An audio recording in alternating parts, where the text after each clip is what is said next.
Olá pessoal, tudo bem? Bem-vindos a mais uma aula do nosso curso de resolução comentada de exercícios de Física 3. Na aula de hoje, nós vamos resolver o exercício 10 do capítulo 5 do livro Curso de Física Básica 3, do Moisés Nussenswag. Eu sou o professor Otávio Protzek e vou acompanhar vocês na resolução do exercício de hoje. Bom, o que o exercício diz pra gente? Uma esfera de material dielétrico homogêneo, com constante dielétrica K e de raio A, está uniformemente carregada com uma densidade volumétrica de carga ρ. Letra A. Calcule o vetor campo elétrico E dentro e fora da esfera. E letra B. Ache a diferença de potencial V entre o centro e a superfície da esfera. Bom, então, o que o problema dá para a gente? Ele dá o raio da esfera, ele dá a densidade volumétrica de carga, e o mais importante que a gente tem que levar em consideração, que é diferente dos outros exercícios que a gente fez até agora, é essa constante dielétrica K do material, que a gente vai ter que levar em consideração na hora do cálculo do campo. Aí ele pede para a gente encontrar o campo elétrico dentro e fora da esfera, traça uma lei de Gauss fora, traça uma lei de Gauss dentro, e encontra esse campo tranquilinho. E na letra B, ele pede para a gente encontrar a diferença de potencial entre o centro e a superfície da esfera. Bom, tendo o campo elétrico na mão, encontrar a diferença de potencial é bem tranquilo. Beleza? Então, vamos lá fazer esse exercício. Bom, antes de fazer o exercício efetivamente, é legal a gente fazer uma revisãozinha acerca de dielétricos. O que são esses dielétricos, né? Que é essa esfera dielétrica que o exercício menciona. Bom, dielétricos são materiais isolantes que nós colocamos entre as placas de um capacitor para potencializar a quantidade de carga que ele consegue acumular. E vai funcionar mais ou menos assim. Bom, esse C0 aqui é a minha capacitância no vácuo, ou seja, quando eu não tinha nada entre as placas do capacitor. Aí o que acontece?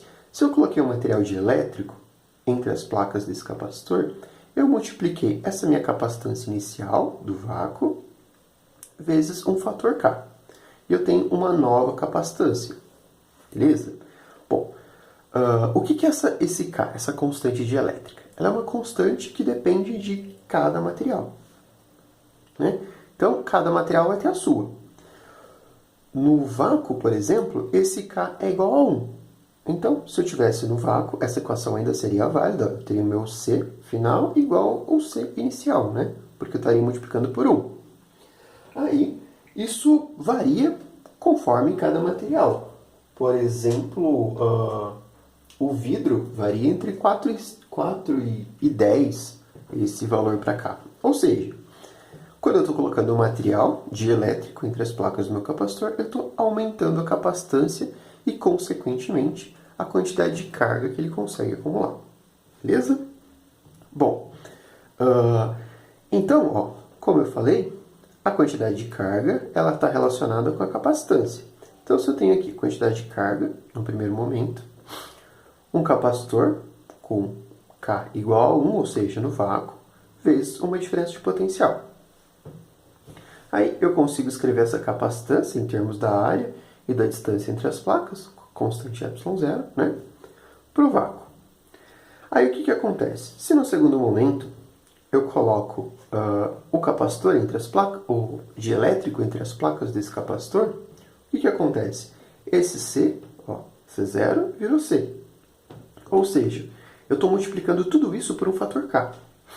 Então, a quantidade de carga que eu vou conseguir acumular no meu capacitor é multiplicada por um fator K. Então, eu tenho K ε0A vezes a diferença de potencial dividido por D. Beleza? E antes eu não tinha o fator K aqui. Basicamente, para isso que serve o dielétrico. Aí, o nosso problema, ele pede para a gente calcular o campo de um dielétrico. Então, o que a gente pode fazer? A gente pode tentar relacionar, ver o que acontece com o campo quando a gente coloca um dielétrico, né, para um campo elétrico em meio a um dielétrico. Bom, então vamos pensar assim, que eu tenho um capacitor lá, né, está carregado, então, ou seja, tem uma quantidade de cargas constante naquelas placas, né, no circuitinho fechado, carregadinho lá. Aí, o que eu posso pensar? Bom, o campo eu consigo relacionar com diferença de potencial, que é uma grandeza bem fácil de medir. A gente consegue medir com um multímetro em casa, né? Então, o que eu tenho aqui? A diferença de potencial final, né? Quando eu coloco de elétrico, vai ser a diferença de potencial inicial dividido por K. Por que dividido por K? Se a gente olhar para essa equação aqui em cima, ó, a quantidade de carga vai ser constante, né? Então, quando eu coloquei o de elétrico, eu fiz o quê? Eu aumentei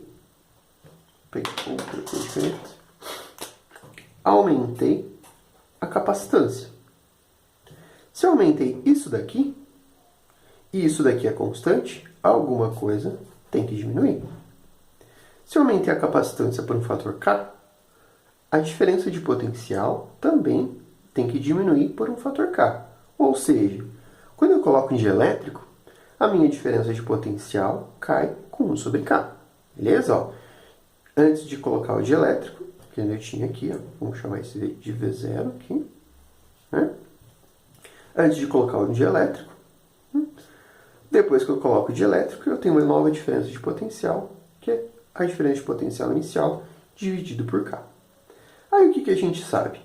A gente lembra que consigo relacionar o campo elétrico com esse potencial eletrostático aqui, né? Como potencial igual a menos a integral de E dl. Né? Bom, aí o que acontece? Se isso daqui diminuiu por um fator K, isso daqui, para manter essa igualdade, também diminuiu por um fator K. Ou seja, se eu dividir aqui por K, eu também tenho que dividir aqui por K. Então, dividir tudo por K. Consequentemente, o meu campo elétrico, né, depois que eu coloco o dielétrico lá dentro, vai ser o valor do meu campo elétrico inicial dividido pela constante dielétrica deste material. Beleza? Isso que é importante a gente lembrar para esse problema. Bom, então, vamos lá resolver o problema.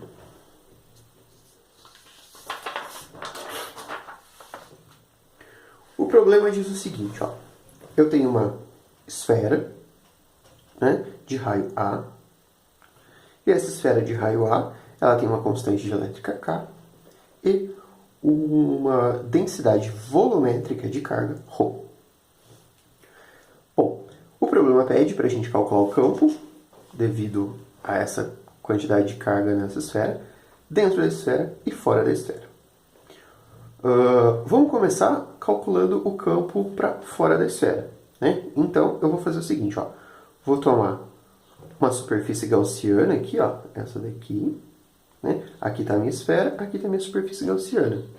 É uma superfície esférica, não tenho problema, né, em encontrar uma superfície gaussiana com alto grau de simetria para ela. Tomo uma superfície gaussiana aqui fora, então ó, eu vou ter um R' da minha superfície gaussiana maior igual que A. Beleza? Lembrando que A é o raio da esfera. Bom, aí a gente aplica na lei de Gauss, né? Lei de Gauss, integral fechada na superfície de E ds igual a carga interna da superfície dividido por ε0. Bom, a primeira coisa que a gente pode pensar é a respeito da carga interna. Carga interna vai ser carga interna à superfície gaussiana. Carga interna à superfície gaussiana é toda a carga da esfera, né? Então, está tudo contido dentro dessa superfície gaussiana. Então, eu tenho aqui, ó, a carga total dividido pelo volume total. O detalhe é que o problema não me deu a carga, o problema me deu a densidade de carga. Então, eu tenho que deixar isso em termos da densidade de carga. Bom, então eu tenho a densidade volumétrica de carga igual a carga total dividido pelo volume total. Vou isolar essa carga total igual, ó, passo o volume multiplicando, ó, lembra que esse V é de volume. Né? Passo ele multiplicando aqui, né? Então eu tenho Q igual a ρ vezes o volume. O volume da esfera é 4/3 de πr ao cubo.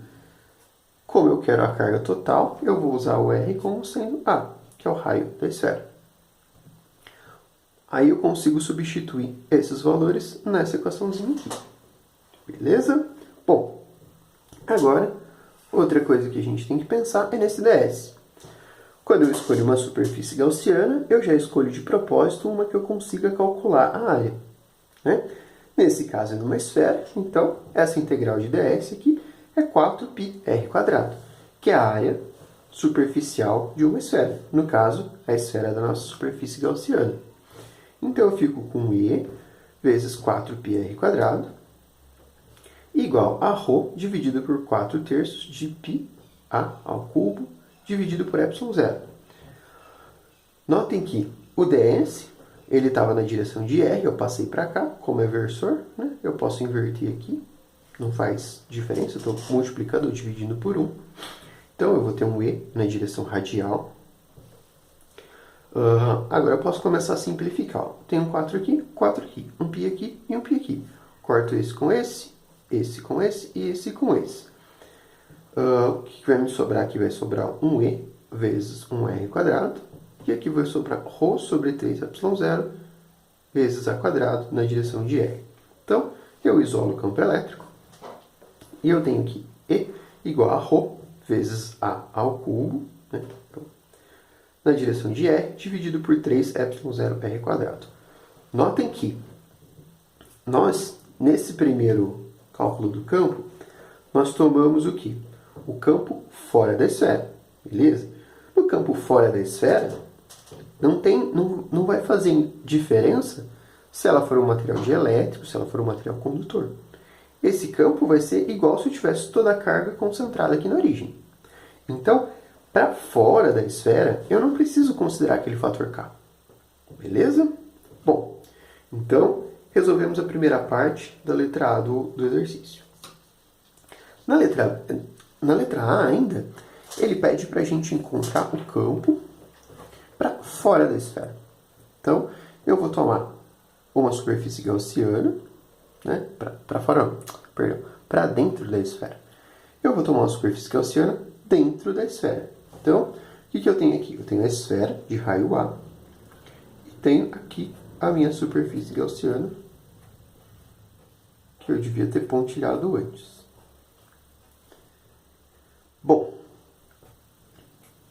então, o que acontece? De novo, vou tomar a lei de Gauss, só que agora eu vou ter um R aqui, que vai variar de 0 até A. Beleza? Ou seja, ele vai estar dentro da esfera. O que isso vai mudar? Vai mudar na quantidade de carga que tem dentro dessa minha superfície gaussiana. Quando eu tinha fora, eu tinha toda a carga. Como eu estou aqui dentro, eu tenho a carga correspondente a essa parte aqui. Beleza? Essa parte aqui dentro da minha superfície gaussiana. Então tá, vamos lá. Escrevendo a lei de Gauss de novo. Integral fechada na superfície de EDS é igual a carga interna por ε0. Bom, o que a gente pode fazer? Vamos pensar na carga interna. Eu tenho que relacionar a carga interna a esta superfície aqui. Superfície gaussiana. Pontilhadinho. Então, ó, densidade, né? Como eu tinha volumétrica de carga, como eu tinha relacionado antes, era o quê? Carga sobre volume. Antes eu tinha a carga total pelo volume total, né? Agora eu tenho a carga dentro da minha superfície gaussiana, dividido pelo volume daquela superfície. Beleza? Bom, vou isolar a carga interna, vou passar o V multiplicando, né? Então eu tenho carga interna igual a ρ vezes 4/3 de π R ao cubo. Esse R é o quê? O raio da minha superfície gaussiana. Por quê? Porque eu só quero a carga dentro dessa superfície. Beleza? Bom, aí eu consigo substituir isso aqui na lei de Gauss, né? Substituir aqui. Aí eu fico com, bom, essa primeira parte é igual ao anterior. Então a gente tem E vezes a área superficial daquela superfície gaussiana, né? 4πr² igual a ρ dividido por 4/3 de π r ao cubo dividido por ε0. O que acontece? Esse 4 simplifica com esse 4, esse π simplifica com esse π, esse r é terceira, quarto r quadrado, sobrando só um r aqui. Eu tenho um campo igual a ρ vezes r na direção de r dividido por 3ε0. Aí o que acontece? Este aqui é o campo, né, para uma esfera, né, para o interior dessa esfera. Ó, R entre 0 e A. Aí o que acontece? Só que eu tenho que levar em consideração agora que eu tenho um dielétrico aqui. Então, eu achei o campo. Aí o que acontece? Vou chamar esse campo aqui, né, de um campo zero. Por quê? Porque eu tenho que levar em consideração que esse material é um material dielétrico. O que a gente aprendeu quando a gente tem um material dielétrico? Bom, material dielétrico, a intensidade do campo cai com o fator K. Então, o meu campo dentro dessa esfera é o quê? Aquele valor que eu encontrei dividido pela constante dielétrica do material. Beleza? Podia ter dividido antes? Podia, mas era só mais uma constante para ficar carregando.